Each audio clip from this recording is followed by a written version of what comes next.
My name's Chris. And I'm Christy. This is the Washing Up Podcast, and we're in a foreign place. We are. We're not in the usual. We're not in the usual washing recording up. studio. No, because we've got a special guest. Gabby, how you going? I am doing well, and welcome to my humble home, which is full of wheat and lots of bread, and I think we're all very full because we feasted. Yes, we did. Thank you very much. If you check the Washing Up Twitter, you can get access to Gabby's Twitter and her Instagram and all of the bread and all of the things and all of the foods. There is so much bread in me. I've got people lining up like I'm bread top. Yeah, if this was 1930s Depression era Germany, there would be queues around the block for your services. So that's how much bread. I'm shooing away the Russian grandmas. Much bread. Anyway, so obviously it's bread week, and it's a really always an interesting week. I mean, we sort of foretold it last week when we were talking about the Romans and the bread dildos. Yes. Which I did include a link to on the Twitter. There is proof. There is plenty of proof out there. And there's more to explore with Roman bread dildos. But we haven't experimented with them yet. Save it for the Roman Bread Dildo podcast. But, if they get wind of it, it could be a bake-off technical next year. Maybe that's why I started actually baking bread this week. The technical is we need to check how robust it is. So we'll be judging you on proving, baking, crust, and usability. And crumb. And ridges. Need a good crumb. Anyway, I don't know. Where did you find this recipe anyway, Maggie? Well, funny story. Moving on. In Rome. When in Rome.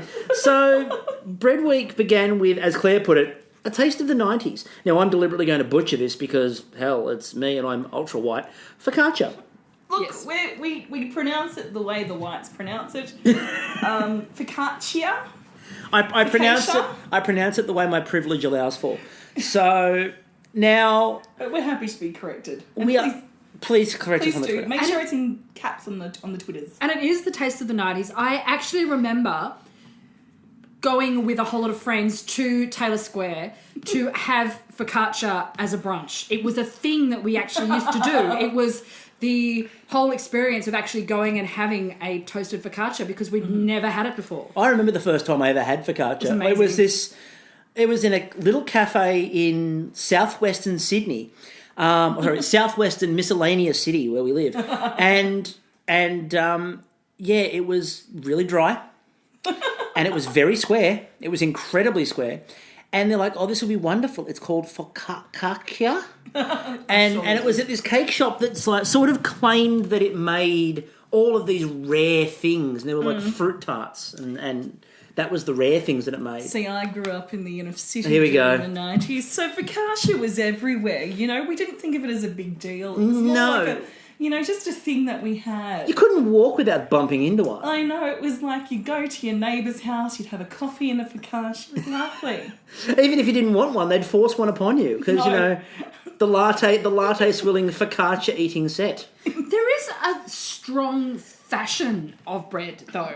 So I the first big bread craze that I remember was the focaccia. But I was overseas a couple of years ago. It was paninis everywhere. Like absolutely, that was the Paninis. thing that everyone. And then when the whole ciabatta thing happened, because it was a happening. Yes. The ciabatta. Well, it was. Well, Ciabatta. I mean, focaccia was sort of forced upon you, and we all remember focaccia era, but then ciabatta era, But then there was Turkish bread. Turkish Turkish bread. Came shortly Yes. after It focaccia. charged. Yes. You know what my favourite was? In the city, before work, I was underpaid and overworked, but I got myself a toasted Turkish bread with melted butter and Vegemite on it. Oh, beautiful. We used to live opposite a Turkish bakery and in Surrey Hills, and it was amazing because you just basically go there and get a hot Turkish bread straight out of the oven and some hummus and baba ganoush and something, and that would be your game night kind of feast. It was amazing. So Take Alex. us back to the 90s. So Alex made a bold claim at the start of the episode, and I said at that point in time, he's in trouble.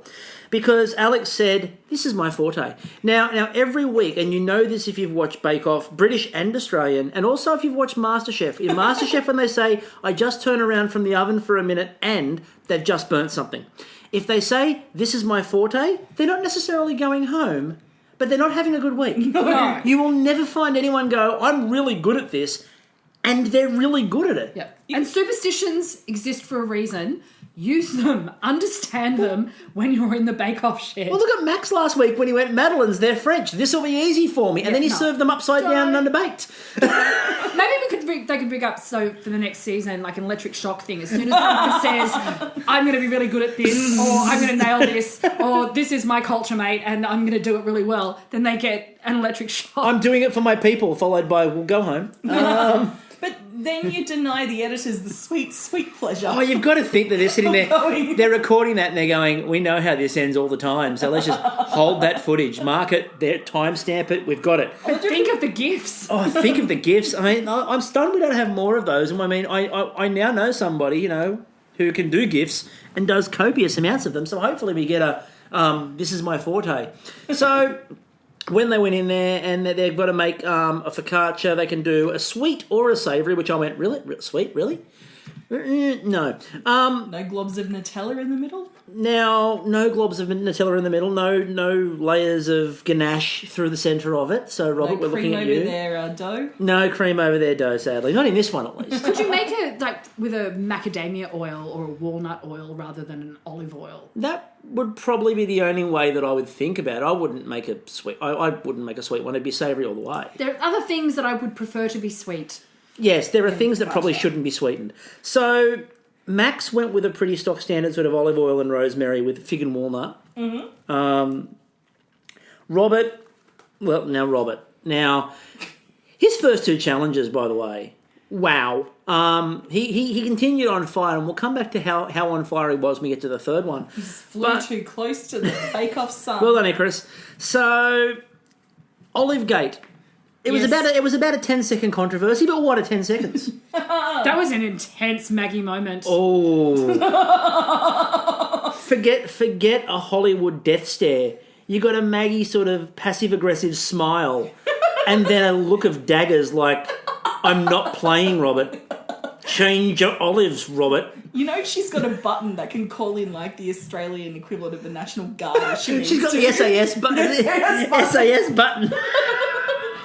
I like the idea that they're there for tactical response. They're there for overseas behind enemy line missions, and Maggie Beer disappointment. Yeah. And what a disappointment! But he brought it back. He used the right olives. Yeah, well, I like the way she walked away from the bench, and she echoed what we heard in our conversation with Jess from the past week. And if you haven't heard that, Maggie Beer gives you lemons and/or olives. You use them. When Maggie Beer says do something, do it. Just do it. So that's sort of where Robert went, and thankfully. Unlike poor Jess, who had most of her stuff already made, Robert was just in the proving phase and just like, I can do that. I'll just swap olives. And then I like the way he didn't even argue. He went, no, these olives are much better. Yes, great Mistress idea. Maggie. Thank you, Maggie. Thank you. May I have another Maggie? Anything else, Maggie? Bow scrape. Yeah. So that was before Maggie, jumped back into the Maggie-mobile and took back off to Stately Beer Manor. That's because she is Mistress Maggie. Yes, Mistress Maggie. And all bow before her. Mistress Maggie of Stately Beer Manor. So Chris made a garlic and thyme with red onion and zucchini. And when he was trying to knead it, he was trying to balance it up, and his comment was, the less you touch it, the better. There were a few of those lines this week. Maggie had a lot of them. She likes a bit of olive oil on the bottom. Who doesn't like a bit of olive oil on the bottom? Well, that's where the background nerd joke happened between, and it had leading into crusty bottoms. And so basically crusty bottoms are better than the soggy bottoms. Well, the follow-up... Only in baking. Well, the follow-up to that as well was when they had a look at Alex's ones, and Maggie's gone, well, you've got to have a feel. And it's like... And I mean, look, I was a bit disturbed by Alex's, because normally, and I tweeted this out at the time, he should have won the show, because he used chorizo. And it's gorgeous. And for me, chorizo means you automatically win. That's one of my few things that you automatically win with. Let me get this straight. For the past 2 weeks, we've got the auto wins. 1, Channing Tatum jumping out of a cake. That's for 2, you. Using chorizo. You know this, chorizo and anything. But what I was then disturbed by was the fact that he said that the other contestants are calling him daddy. All I know is that Marilyn Monroe. Yeah, because my heart belongs to daddy. Because my bake belongs to daddy. That's creepy. I hope it didn't get it a bit too Me Too in the tent. That would be a little bit disappointing. Now, Marcus went with goat's cheese and far more importantly, a bench that still resembles a war zone. It looked like Dexter had been doing some. Yeah, I think I did actually tweet that out, saying that he's basically created a crime scene. Yeah, there was His no ingredients all look really good. there was no drop sheet. Like delicious crime scene. Delicious murder. And I tweeted out to Marcus, and I'll stand by this. I said it last week. I'll say it again. It's my bench. This is what happens when I cook. He's It's your like Patronus, he isn't he? He's is. your bake-off Patronus. he's my bake-off So Patronus. he can be like the partner of the night noir detective Yeah. of Midnight Baking. Exactly. You know, And dun, then dun, you can dun, have the dun, whole dun, kind of Marcus Red CSI.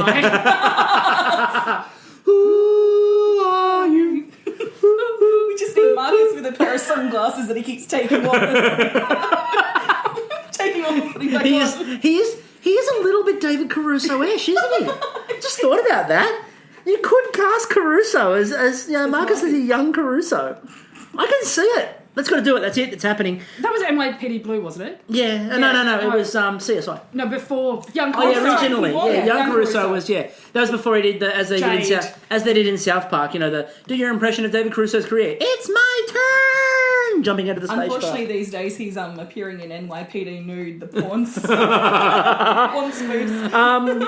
And then now Raisa, I missed the first part of what she did. All I saw was Ducker, which is interesting because all the judges saw was Ducker. Burnt Ducker. Burnt Ducker, exactly. And their comment was, maybe you didn't need that. Ducker's Or just different. have that. Yeah. Or nothing. Ducker tends to work much better with On the other side. types of bread as well. Not I don't know. necessarily focaccia. I would have put the Ducker on the side Yeah, exactly. and then Bit used of oil, it bit to... of Ducker, Now, bit of Dipper. Now, Emma. Speaking of people who flew really close to the sun this week, Spelt. that's an interesting call. I was more intrigued by the anchovies, but I was shouted down roundly by the rest of Twitter and a lot of the room. Very fish. Very fish are good. Furry fish, again, I just the phrase... What is your problem with fairy fish? The phrase alone should be enough. It should make you kind of twinge in ecstasy. Furry fish should make you twinge in ecstasy. Well, we've got a show name, I'll give you that much. And also t-shirts for Gabby. T-shirts for Gabby. Furry fish will make you twinge in ecstasy. Michelle, now I didn't bother to write down the various things she was doing. I just wrote down one word. Jesus. Cheese. Jesus. I just want us to take a moment To savour cheeses. just to yes, baking with cheeses. Have you taken cheeses into your hearts? Because I have. I'll take all 4 cheeses. I into took my all the heart. cheeses into my hearts All the cheeses. via the artery. Praise And the cheeses. Praise cheese. praise be to cheeses. No, the second Michelle went, I'm doing cheese, like 4 different cheeses, and Matt went, why are you doing that many cheeses? And everyone's like, who are you, Matt? Like, you can't do too much cheese. Oh, there's 4 different cheeses. Are you going to be able to tell the difference? I don't care. Look, she just listened to that song. Was it Lachlan knows how to please us like 4 kinds of cheeses? Is that the? You better believe he does. Yeah, I just heard this little fromage coming up. Cooking with cheese is a bit of Kath and Kim work as well. Claudia had a really good night, and it began with an interesting combination. I thought it made perfect sense. Matt, again, didn't seem to think so. Beer and pear. Now, the reason I thought it made perfect sense was cider. You know, most cider in Australia nowadays is not apple. Sorry to burst your bubble there. It's pear. The flavoured recordlings, all the flavoured recordling that you buy, all the flavoured ciders that you buy are pear. Because Adulterated perry. because the apple doesn't take the flavour like the pear does. So beer and pear, in other words, it's a Sunday afternoon down the pub. I would have gone for a really good dark beer though with the pear. Yeah, I mean, I just think she just went beer, because it's Australian Bake Off. I think we're finding out who the booze hound in the shed Yeah, is. because we asked last week, who is the booze hound? Well, Claudia is the one who's Claudia. produced the booze so far. Is she on Monica's old bench? Possibly. Has she got the hidden booze stash? I don't know, Monica, if you listen to this, just let us know if you left any beer in the shed. I'm imagining it being a bit like the Prohibition era, it's like a little stash, little secret compartment. Yeah. Although the other booze would have Is there a kept... speakeasy hidden in the shed? They're sending the booze in via bowling balls. I love the Beer Baron episode of The Simpsons. Rex Well, you know, Bannon. there's that like extra lounge room now that's like on the Yeah. side. Does that lead to like the hidden door of the speakeasy? And what is the the rat-a-tat-tat What's or the- the, what's the the- kind of the code that you need to like get Maggie to open the secret And stash? we know who's running it. It's Mon and Liv. Yeah. Mon and Liv are there down there just sort of... They never left. No. They just turned the back of the baking shed into a speakeasy. No, what they've done is they've gone out and created their own craft brewery. And Dave, now, what terrified a lot of people about Dave's was that he counted out the pine nuts. No. The most hilarious part of Dave in this particular bake is when he just went into sleep mode, watching the oven. It's like, He did power down. calm down now. Computer, sleep mode. Just has one like little circuit running to watch the oven. Dave is the Bake Off Crichton. He is. I wonder if he's got a groinal attachment that helps stir. It's an icing attachment.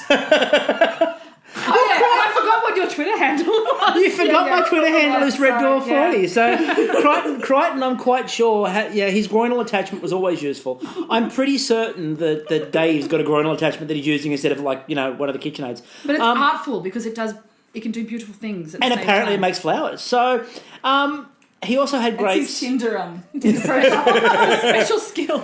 No, I thought that his other part was, again, he used grapes, so that immediately I just, Dave walks into the shed one day and a little duck said, "Got any grapes?" Now, the judging of this was intriguing because Matt did something, he did this a couple of times, and a few people on Twitter pointed out, Mike, writer in residence, picked this up, a few others picked this up. Matt started a few sentences with, this is wrong, and this is wrong, and this is wrong. But I can't fault the bake. Hang on a minute, you just did. So he started with Barb, and he went, this could have been better, and this could have been better, and this could have been better. But I can't fault it. Yes, you can. You just did 4 times. And then you've gone, but it's all good, and I can't fault the bake at all. No, you faulted it, Matt. Just admit you faulted it. You came up with the term focaccia Nazi, was it? No, it was talking about the idea of someone tweeted out, I can't remember if it's you. That was Brandon, wasn't it? No. If it's you, yell at me on Twitter. But someone tweeted out that it's a focaccia Nazi, which I said made him a focaccia. Not the Aboriginal and Torres Strait Islander group of the 1960s, but a far more brutal version with bread. Well, the thing is as well, is like Claire said, it'll be fucker see you. And I'm like, yeah, that was originally fucker off, wasn't it? Yeah, they definitely made her change that in the editing. So what do we think of the first round and the focaccia in particular? I liked it because it's not an easy thing. Like all the bake-offs have had focaccia in them in various incarnations. Yeah. And it's always one that you can see who's paying attention. I remember, I think in the British one, many years ago, they did it as a technical. Yep. And people couldn't cope with the wet dough. And someone kept adding flour to it. And it became like stone. So I thought it was a really good one to start Bread Week because if you're a baker of bread and you're in the shed, you should know how to make focaccia. I mean, I think it's one of those things that you would practice. I've never made it. I've only made bread like 3 times in my life this week. But I think that it's one of those things that is a good test of a baker because people seem to stuff it up so much. And I've had so much bad focaccia in my life that, I think it's a really good challenge. But it also forces them to think about the ingredients as well, so they can start getting some flavour profiles in there, but also think about how is that ingredient going to react with the bread. Yeah, so make a good actual focaccia and then use your flavours in it and on it to make it exceptional. The other thing that we forgot to mention, by the way, just before we move on to the second, the technical, is we forgot to say hello possums when it came to Claudia. Oh, Yes. Because hello, possums! hello possums! I'm surprised she didn't bring out a gladiola to... That could should have. have. She could have. She could have. She could have used it to decorate it. Because it would have been According to awesome. Robert on Twitter, after I posted a full day menu, I said, he's Claudia at home in a full baking gear. He said, no, not fabulous enough. Not fabulous enough. Every time I see those onion glasses in the shop, I keep thinking, do they work? And now we've seen someone use them. And Yeah. So- did they work? So apparently, well, they look good. They were fashionable. We'll give them Well, that. No, they look good for the Bake Off tent. Well, they're a slight more sightly than Marcus's sticking out the tongue thing. I Yeah. can keep on that. Marcus, you're on television. The onion on my That's tongue. just going to live on forever and ever. And it was the statement. ever. And it was the statement of I can taste onion on my tongue, as opposed to where. This is how we taste. Anyway, so the second thing we did was we went on to the technical, and the technical was 12 pumpkin scones. Now, I'm sure that the way that Maggie described it, which was about standing up tall and firm and blah blah, I'm sure that's in the CWA handbook. I also thought originally, I went, oh, pumpkin scones. Well, the people from Queensland would have an advantage. But then I thought, none of them were alive when Flo Bjelke-Petersen was on the nation's, screens all the time. With her pumpkins gone. Exactly. So normally, That's what I think of. If this had been, seasons where the people from Queensland were a little bit older, they would have known Flo Bjelke-Petersen. They could have made pumpkin scones in their sleep, as opposed to Max. So we need to start with Max on the scones. And the reason is, Max just looked at this and went, I have no idea what this is. He came into the tent and went, I do not know what is this scone. That's my French. Thank you for having to clarify, by the way. Just clarify. Because you needed to clarify that. And then I don't know if he's just there to distract other bakers Or be French. or be French In a gorgeous way. I'm not No. denigrating the French. He can just keep being gorgeously French. But he kind of stole the mojo of a couple of bakers, didn't he? He's like, oh, Michelle, how do I make a scone? What I found Chris. really interesting about the scones was where Maggie, the instructions that she gave them were good for the scones, but then she went, and I want something a little extra, but didn't give them the slightest hint what that little bit extra was, which was salt. It turns out. No, it was the butter. It was the butter and but it was the butter and the salt. She wanted salt on the butter. That's what she wanted. No, is they the just extra. wanted to have that little innuendo. She wanted something, a little something on the side. Yeah. The something on the side was the butter. It was the butter with salt on it, though. That was specifically what she hoped for. She said, I haven't asked for this, but this is what I'm after. So, and Robert worked that out. I don't know how. You're a freak, Robert. But do you think? I thought the Max has juice. just Gone, if I must, and he goes into this speakeasy and goes, I'm here, Maggie, and he's naked. Everyone's like, what are you doing? This is Maggie was after a little something on the side. Possibly. Sorry. My question was, where was the verjuice? Because I just thought when they say something on the side, surely for Maggie B, your mind just goes to just a bowl of verjuice there for the dipping. I assume that's what you'd do with it with the scones, because you wouldn't put it in the mixture. Maybe they're drinking it, just sculling it. What, just sculling verjuice while you're making the scones? And That that's should have enough? gone to the great focaccia. Actually, that would have done quite well. The timeline was really divided on scones, by the way, far more than I thought they would be. Some people were going, why the hell are they doing scones? This is stupid. Some people were going, this is a great technical. I loved it. The poll that I put up on the page ended up at 89% said, yeah, that's a good technical. I think it's a great technical. They're hard. And as Brandon pointed out, and by the way, let's convince Brandon that he needs to go on Bake Off Yes, with you the do. application Yeah, you do, process. Yeah, 3 votes here. And other bakers, like Robert has already said, you have to go in. There is Everyone no else. way I'm ever getting on Bake Off. We're living vicariously through you, Brandon, so do it. You are doing this, young man. That's final. Remember, I don't accept late notes. You're going on. But No pressure. he tweeted out that scones are one of those things in the first book that he ever read. You can either make them or you can't. There's no, I can sort of make a scone. You can either make a scone or you can't make a scone. Yeah, they're either great or they fail. Yeah, or they're rock cakes, which we saw a couple of.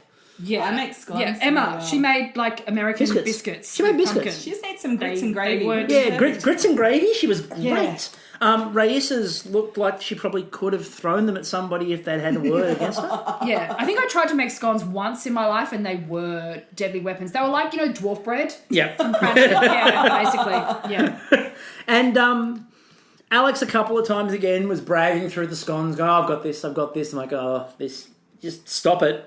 Just stop bragging. But apparently they tasted okay. They were just really uneven. Yeah. Ununiform. So overall, what we had was, in terms of the way that the technical went, Emma's was small, and they said, well, they look more like rock. They look more like they needed grits and gravy. Max's were good, but he had absolutely no idea how he managed to make them so good. But when you get to the next challenge, when you get to the showstopper, he started off by going, of course, my scones were wonderful. But I'm like, you're sounding like you knew what you did, Max. You know full well you didn't have a clue what you did. He obviously has the scone mojo. Yeah. But has never, he's met his potential. He met his Scone potential. mojo. Poor Barb, by the way. Yeah. Barb fell victim to a mini version of the Alex brag when she said at the start when she was chopping everything up and went, oh, they'll separate in the bake.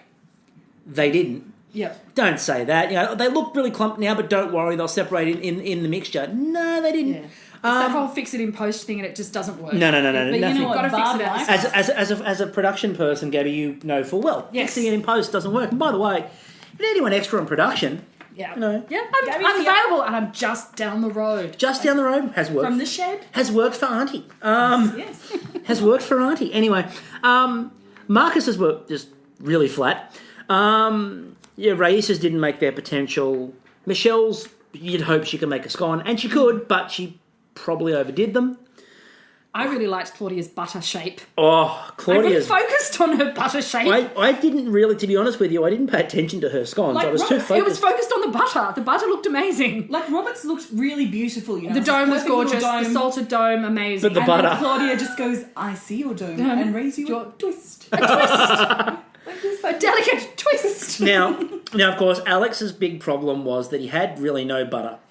And the reason was because he dumped it all in his first batch of scones and then went, oh, I didn't read it properly. I threw all the butter in there. But luckily they're Must sponsored by read a instructions. luckily they're sponsored by a butter company. But did you see that Max had said that he was doing exactly what was in the recipe? Yeah. Because obviously he didn't know what they were Yeah. properly. So he didn't seem to realise that there was all this additional background scone mythology that he needed to He tap just made into. them. He just And made he just them. made them and asked people for translations. So, Yeah, that was the that one- was quite interesting. But yeah, no, it was interesting because poor Alex, because he presented them, where's the butter? Because of course butter is a focus of this show with Devondale hashtag. You ought to be congratulated. Anyway, so good flavour but inconsistent. So Emma came last in this one. They actually didn't mind what she made. It wasn't a scone. Raissa was 10th. And the top three was Robert, who was stunning again. At this stage, that was basically, he'd basically had 5 challenges in a row of near perfection. Yes. Claudia second, and she'd had a great day. Max somehow third. That's the greatest mystery in the history of Bake Off, I believe. Yeah. Then we get to the showstopper.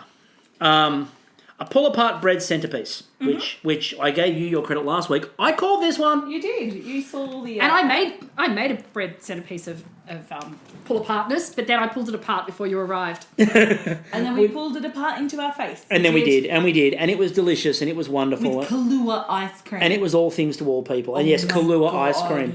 Yes. Now, once they got in, I thought the interesting part was centerpiece. Not so much the pull-apart part, but the centerpiece part and how much actually making it a big centerpiece was going to be judged. As it turned out, not really. Yeah, because some were quite Small. one-dimensional, Dainty. dainty and flat. I said to Emma on Twitter that she should probably start trademarking Dainty Bakes as a company name. That would be wonderful. Now, Marcus's was sort of like a fancy cob loaf dip, except he went with the French onion soup instead of the other in the middle. But I'm so surprised that how that turned out.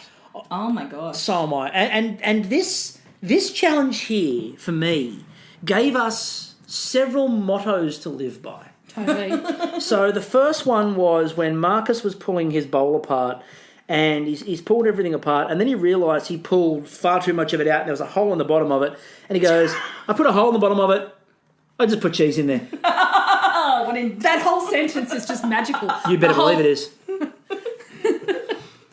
Yes. I know. So I just put cheese in there. Words to live by. Totally.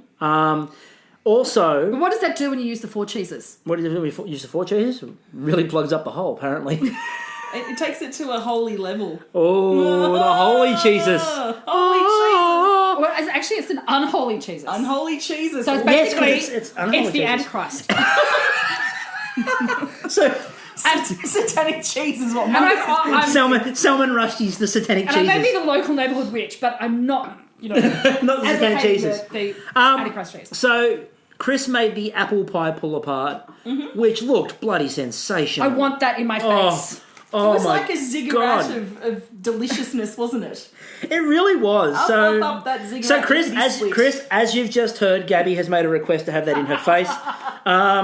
Look, So if there's you and three your tiers. wife have an arrangement, Yeah, 3 tiers with the different types of scrolls and the dough there. And Maggie was Love the cinnamon. Maggie was thoroughly in love with the cinnamon, especially. But it's cinnamon; it's one of Maggie's things. And by I'm the sure way, she does lines of it with butter out the back. I think so. And then Virtue's Chasers. And by the way, for those of you wondering, we mentioned it last week. I didn't want to put out the game card for the drinking game this week because I figured it was bread week, and I didn't want to be responsible for that many people in hospital. So we're going to put the game Everything cards. fermenting. Yeah, we're going to put out the game cards this week, and I've done a couple of them, and they're really good. So during Still the open week. for suggestions. You Yep. can pop them through to the washing up. We just went through a Yep. whole bottle of Prosecco. During the so- week, there will be a chance for you to give some feedback, and then on the Twitter before next week's episode, I will put up 3 or 4 game cards for the drinking game. Rotate which one you pick. That way, we've all got something different, so we don't all have the same card. Yeah, and also you're designated driver tonight, so I am. It would be unfair for the person putting the game card together To not be able to drink. Be able to drink Yes, exactly. in the inaugural I've been on the soda waters all night. Great so- Australian Drink Off. Exactly, it is the Great Australian Drink Off. We'll get Great that. Australian We'll get that Drink hashtag going. Raisa made the baklava pull apart, and Robert's comment on Twitter tonight was it was so good that we all ran over and wanted the recipe, and it is on Lifestyle already. It's up. It looked amazing. It looked incredible. How I love Raisa's thinking. Like some of her, like she goes through and she makes some bakes that, and then she has these bakes like the past 2 weeks that just pop. Like this tonight, the glaze on it, the flavors as they were describing it.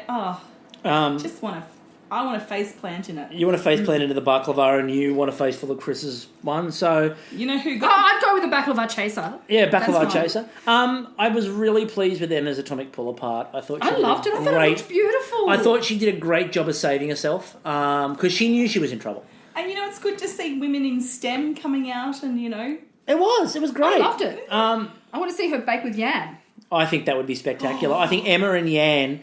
Emma, reach out to Yan, or we'll reach out to Yan for you if you want. But reach out. I think a science baking show with the two of you could be fantastic. yes, Totally. Robert. Beaker Bakers. Okay, Robert. So, as I put it, you were on fire for the first 2 bakes, Robert. And I know you're listening, so this is directly to you now.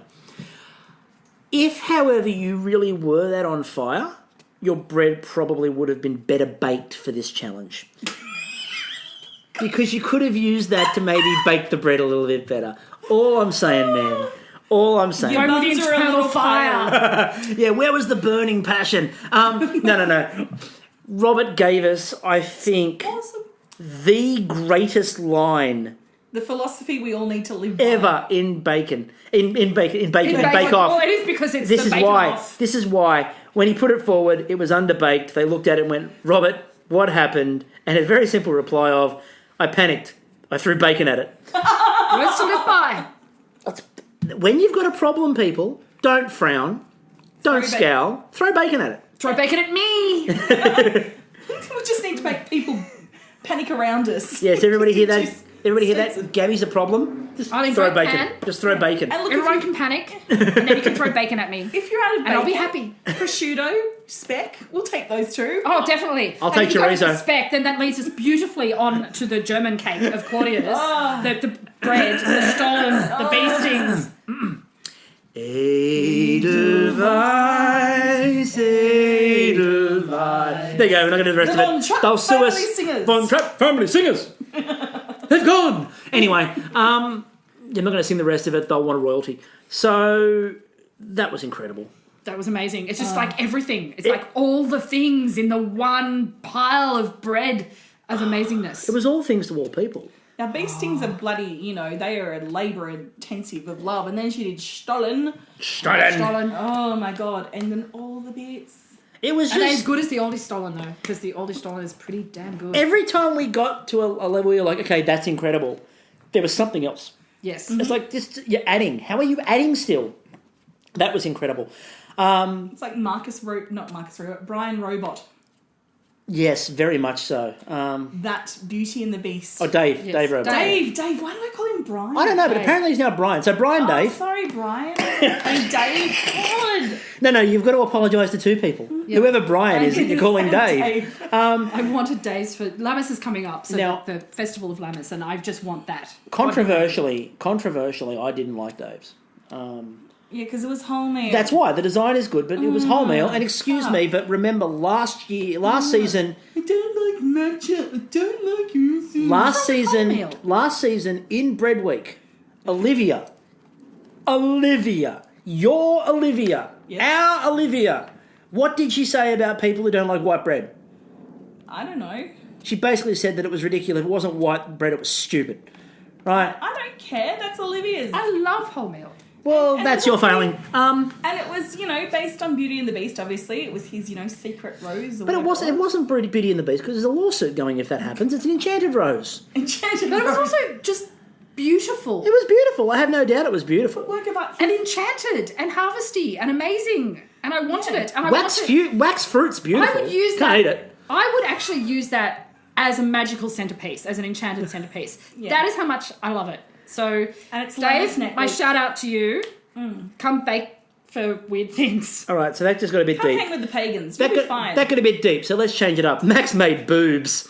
Froggy boobs, apparently. Froggy boobs. Nice pair of frogs you got there, Max. And I love that for the second week in a row, He's just showing it's everybody's Mel Buttle, who, by the way, Mel and Claire, again, outfit game on point, and Mel And seems to pun have, point as Mel well. also seems to have found Sweary Canary's collection of different sort of cardigans, and my God, her game was on point again. So, shout outs to Mel Buttle and Claire, outstanding game. But Max made boobs. He And- Totally.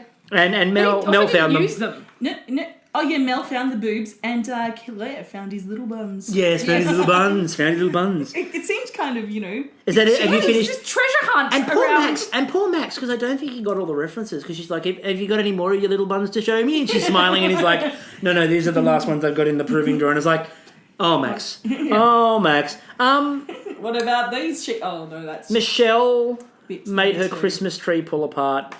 It looked incredible. It also looked huge. She's Just trying to get it into the oven. Yeah, like when she went to check the oven and opened it up, and I'm like, that's just going to push the oven door off, or We could just take the shelf off above You it. can imagine it at her house. It's a little Chevy Chase. It's a little National Lampoons at Christmas at Michelle's. Everything's bigger it's and the better. cutout. It's the cutout scene of Lampoon's. The oven blows up with just this Christmas tree centerpiece. But it looked fantastic. Oh, it looked wonderful. Now, For a Alex possum to run up it. Was it a raccoon? made Sureki.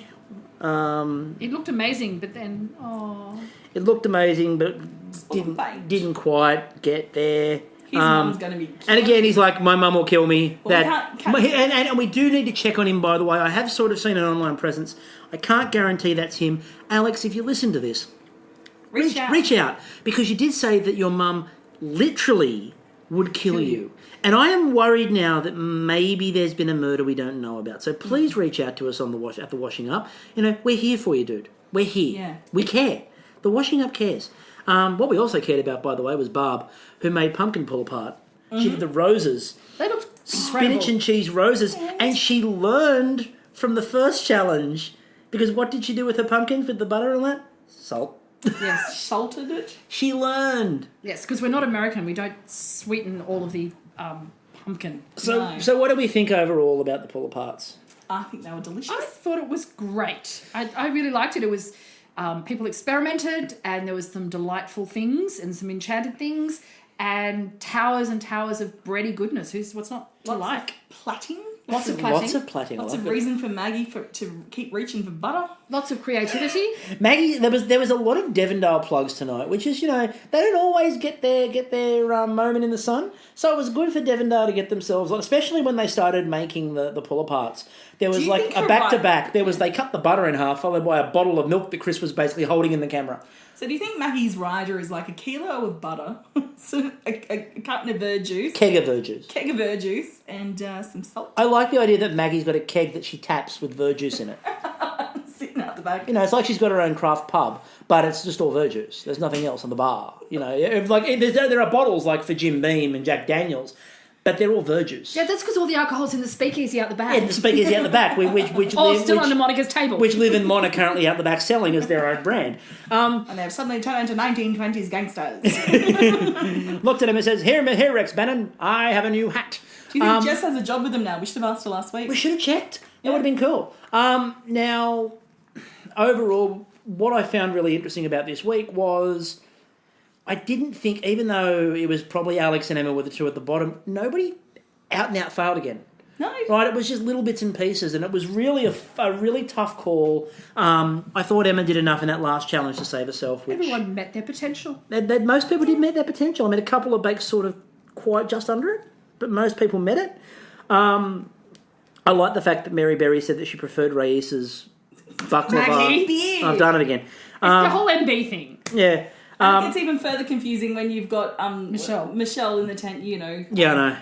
So what Maggie did was she preferred Rais's baklava pull apart to baklava. Yes. That's high praise. Overall, Because baklava's pretty much at the top of the tree of amazing things. especially when she builds it up like that, and it's an actual tree. Yep. So Claudia was star baker, and Well deserved. really couldn't complain about that. No. Home, it was probably going to be a call between Emma and Alex. Alex went home probably because of his bragging at the start of the episode. Yeah, well, if you just jinx it, basically. Never say you're good. Like Robert all the way through was like, oh, I'm putting it out of my mind. I don't want to talk about it. I'm putting it out of my mind. I don't want to talk about it. Don't want to talk about it. You know, Alex walks in. This is my week. Yeah, he's done for. You may as well just start, dead baker walking. Or is it? Do we know if there's other people that's saying it and they only show the person saying it who is the person that's going home? I suspect if everyone was saying it, they'd be showing everyone bragging. Because it's too good whenever they have a slight issue to then try to put it in everyone's mind. And especially since people are looking for it. Yes. So, anyway, Well, they are now. they are now, definitely, because, they're listening to us and we're awesome. So, I think it was a good week. Bread week was a really good week. It usually is. It's very rare that it disappoints. And no one in this series has There were no disappointed. lions, though. Yeah, that was disappointing. That was no line. To go back to the series of Or the British corn Bake dolly. Off. No, the corn dolly Got wasn't there close. either. So, Bread Week very rarely disappoints. No one in this series of Australian Bake Off has disappointed at all. No. It's been the highest quality so far that we Oh, could hope brilliant. for. So, We love you so much. and speaking of high quality, thank you very much to our hostess for the evening, Gabby, who has made an outstanding feast. Photos on Twitter. There are photos on Twitter. Please go and follow her on Twitter. Just befriend her, and then she'll invite you over for a little feast like this. And ply you with Prosecco. And more importantly, ice cream that's full of booze. Of course. Is there any other type of ice cream? There shouldn't be. Not anymore. I just want to say it's been lovely because last time Christy and I did a radio show kind of thing together was like 2002. So it's been really lovely, and I'd love to return to be on your show when you used to be on mine. So that's amazing. There you go. We're bringing people together through the medium of Through podcasting. cake and bread. Anyway, thank you very much, Gabby. I'm still Chris. I just want to leave you from a night of classic lines. Oh, here we go. Here's one from Michelle. I just want to leave with you. I like it nice and hard to my chest. That's Christy. This is the Washing Up Podcast. We'll catch you all later.